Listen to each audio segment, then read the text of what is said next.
So the psychology on different platforms is very diverse, and it's why you need to understand as a business owner, where is that attention of your target audiences and why are they on the platform that I'm posting to? The role content's going to play also depends on what your solutions are in terms of products and services.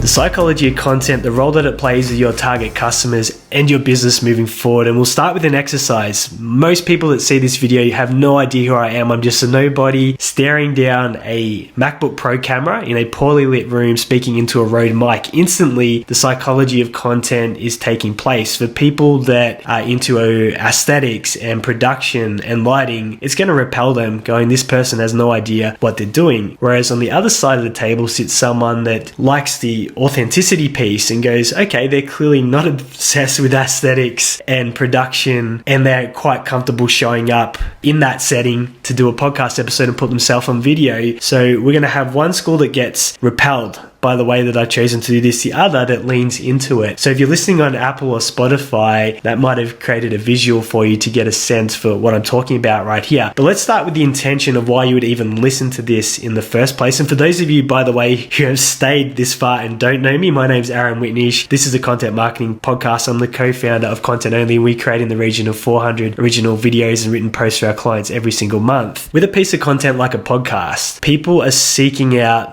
that knowledge session. So you go to your YouTube, you go to your Spotify, you go to your Apple. Your intention, the psychology of why you're looking for that content is very different to when you go onto Facebook, when you go onto Instagram, even a platform like TikTok. When you're on a scrolling platform with a news feed, I'd say a lot of time the audience is there for a connection piece, to see what's up, maybe to do some of their own posting. They're not necessarily seeking out specific content. On YouTube, however, you might have a very clear intention of what you're trying to achieve. I'm looking for videos on XYZ topic because I want to learn, I want to see how to do this, I want to chill out. So the psychology on different platforms is very diverse, and it's why you need to understand as a business owner, where is that attention of your target audiences and why are they on the platform that I'm posting to? The role content's going to play also depends on what your solutions are in terms of products and services. If you have a very general solution that's mainstream, just about anyone can be a customer, then you've got an open slather when it comes to content creation. You can go down all the paths, you can ride the trends, you can do the dances, and you can go for width because many people could be a fit for your solution. If you're a specialist high-end service provider, especially one in a fixed location, the psychology is completely different. And the higher your price points are, the more your content has to build trust to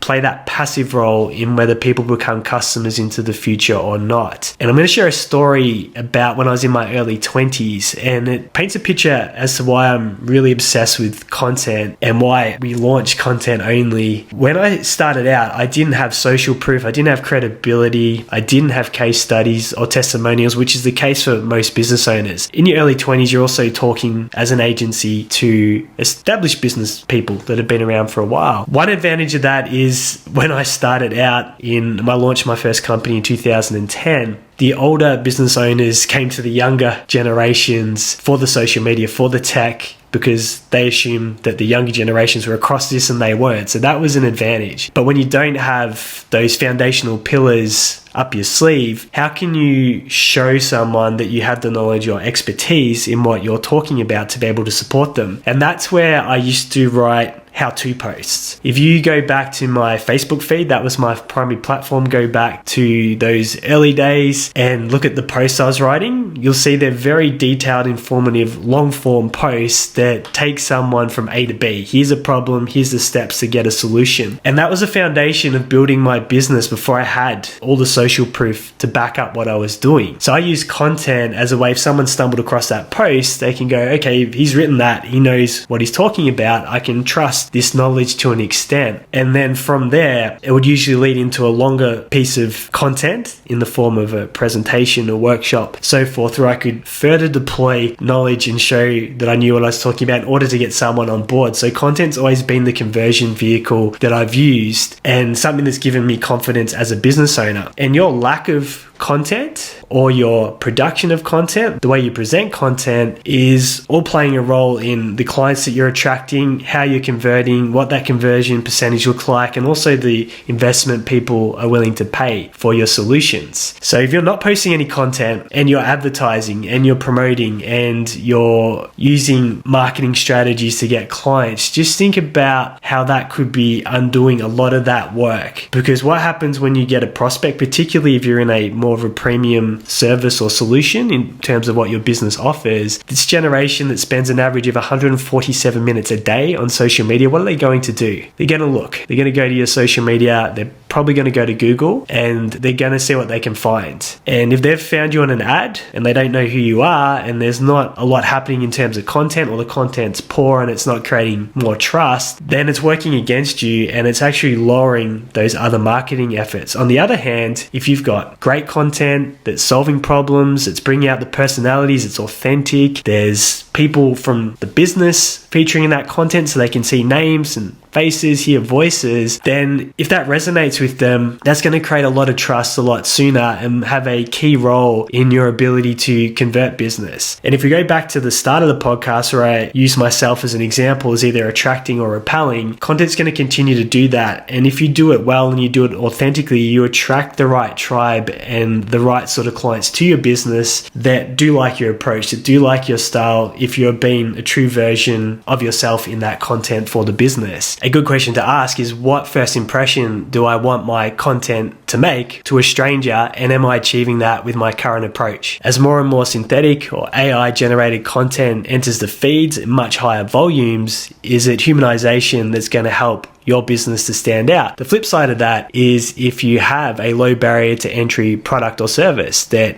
just about anyone could buy and be a target customer, there's minimal risk for making a purchase, you can distribute it internationally, then width could be the play and volume could be a big part of your strategy in using AI and synthetic content where it's less important to have the faces and voices behind the business in the videos, then you can absolutely go down that path. So it's understanding what is your business's target audience, what do you need to do to get in front of them, and then what boxes need to happen to get them to the point where they trust you enough to make that purchasing decision. And as I mentioned, the more higher ticket your solution is, the more specialized, the more you're going to have to add value, solve problems in advance, educate to get people to that point where they're willing to hand over their money. So there's a checklist for you. Consider, what platform are you creating content for? What's the psychology of people when they're on that platform? Are they there to learn, to watch, to listen, like with YouTube videos? Or are they there for connection pieces and scrolling and seeing what their network's up to on platforms like Instagram and Facebook? The more we can understand the psychology of our target customers and why they're using social media, and we create content accordingly, the easier it is to achieve our goals as a business. And if you want access to the 30 days in 90 minutes content creation system absolutely free to create original and authentic content for your business every single month, just head over to contentonly.au and you can download that right now. If this is your first time listening to the show, make sure you hit follow or subscribe so you can catch all new future episodes on demand.